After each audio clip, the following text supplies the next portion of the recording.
Hello, welcome back to Otter Pop Culture, and today we're going over the EP by Selena Gomez called Revelacion. So this is her first intro into Spanish, pretty much, into Spanish direction, and I'm actually pretty impressed over it. I was very skeptical over it at first. I was like, okay, Spanish is kind of a late start due to the fact that, like, everybody else kind of touched on pretty much the whole Spanish direction. And on top of that, it felt like it was actually more, I think it's more the fact that I felt like it was overdue. I felt like I was waiting for it to happen, definitely after she released For You, and she did the cover of, Selena's, which song was it? I can't remember. But anyway, she did a cover, or Selena cover and everything, so I thought, okay, cool. This is the direction that we're going to open that door to release a Spanish album, but I think we're getting an EP instead.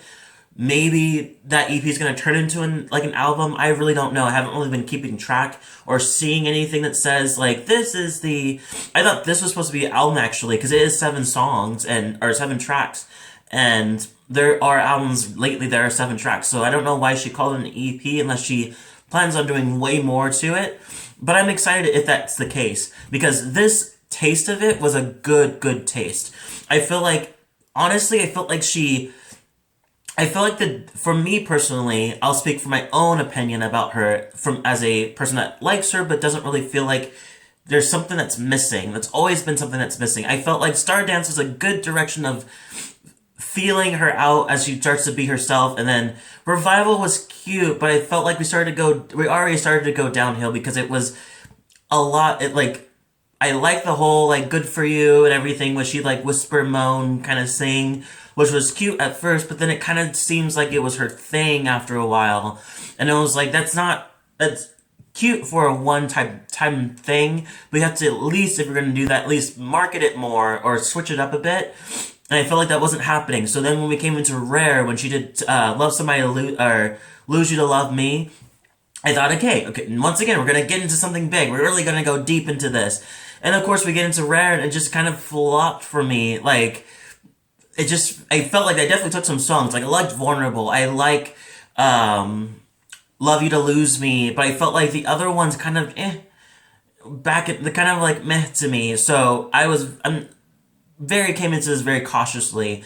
But honestly, I think this is the best she's done. I really like this way more than Revival and Rare. I think this is better. I feel like the Spanish language kind of felt more like, give it more passion and give it more leading to much more words than I felt like the English language really did for her. I feel like it was so plain and robotic, like, I want your love, this is what I want this is what's going on, and you happen to do this to me, and just like, there's no metaphor, there's no nothing that gave us a little more wordplay to it, and I felt like this direction gave her a little more wordplay, and is a great intro to if we're gonna see more of what she does. So let me talk about my favorite song. So in this album, we talk about, it's mostly about love, but it also touches on pieces of being out of love and how you feel about it being outside of it, and being outside of a toxic relationship and being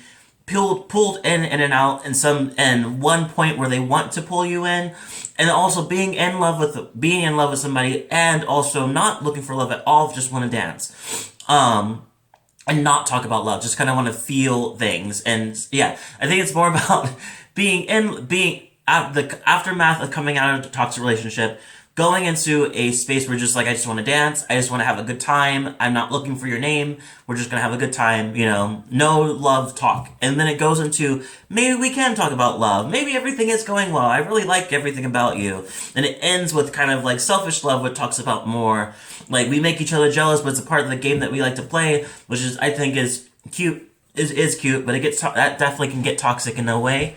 But I don't know if that's where she was going with this or not, but I definitely like the order of where we're going. So we start off with de Una Voz, and that's pretty much just talking about her, just like, she's become stronger now that she's out of that relationship, and she doesn't regret, though, of the relationship, doesn't regret the past of what happened, because I think that she sees it as, like, without it, I wouldn't be the person I am today, pretty much is how I see as she's saying it.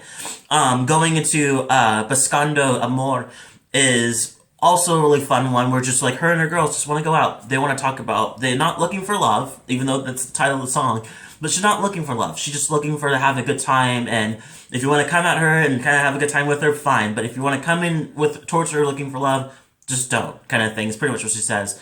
Baila Conmigo, using Baila Conmigo, featuring Alejandro. Oh my god, I did not like this song at first. I was like, oh, it sounds pretty generic, and then over time I was like, okay, it's generic, but I kind of really like it, and it's very catchy, and it seems like a lot of her choruses she does repeat things, but I think it's the idea of making it catchy. But I feel like, once again, I really feel like this is a very intro to her doing this. I think that it can only go up from here. So I think that we're going to get this repeated stuff, but then later on we're going to get more actual, like, even more in-depth stuff where she doesn't feel like she needs to, like, pull you in. She can actually just say what she, like, say what she wants to say without having to market like, oh, this gotta be catchy and good enough for the people that don't speak English to like catch on to. Like, I think eventually she'll get to a point where she's like, I don't have to feed into that direction anymore. You're gonna have to deal with it, deal with it yourself. Me speaking this way, you know. Demolo featuring Myke Towers. Love Myke Towers. This one's really good too. It's one of my other favorites. And this one's pretty much talking about her saying that she likes when this guy like says her name. So we're getting to this point where she's like, I just want to dance. Like, me and my girls are going out, don't look for love, just looking for fun. Oh, this guy comes around and wants to dance with me. Oh, okay, we can dance. We can totally dance.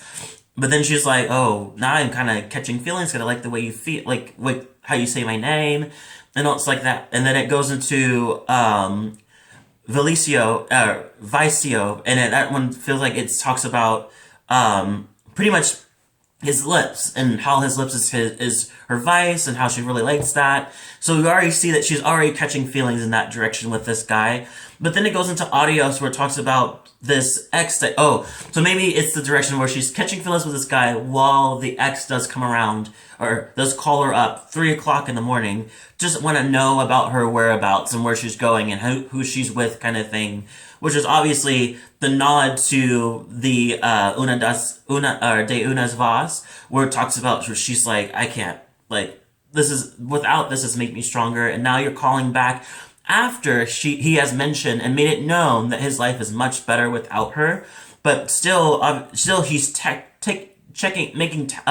keeping tabs on her whereabouts and who she's with, kind of thing, which is kind of weird. Makes it seem like he's not really technically over everything. Going to Selfish Love featuring DJ Snake. Not my best DJ Snake production that I was really looking for, but it's decent enough. But this one talks about pretty much her being with this newer guy and how they make each other jealous, but it's part of their game that they do because they like the idea that the other person comes running over to like claim each other, kind of thing. And so it's like, it makes them feel very wanted, I guess. But it's one of those things that's just like, I'm not really for that, but I see the funness and the cuteness of that direction. All in all, I think this is better than Revival and Rare, and this is only an EP, so I can only imagine what a full-on album is going to do. This is pretty much that. So yeah, I'll give this, I usually give EPs out of 5, so I'll give this a 4 out of 5. I think it's definitely going somewhere, and I'm really excited to see where she's going to take with it. Leave a comment below, tell me what you thought. If you liked this album, let me know. If you didn't, let me know. If you like this video too, hit the like button and the subscribe button and the notification button too so you can get more of my videos. Thank you so much for watching, and I'll see you all in the next video.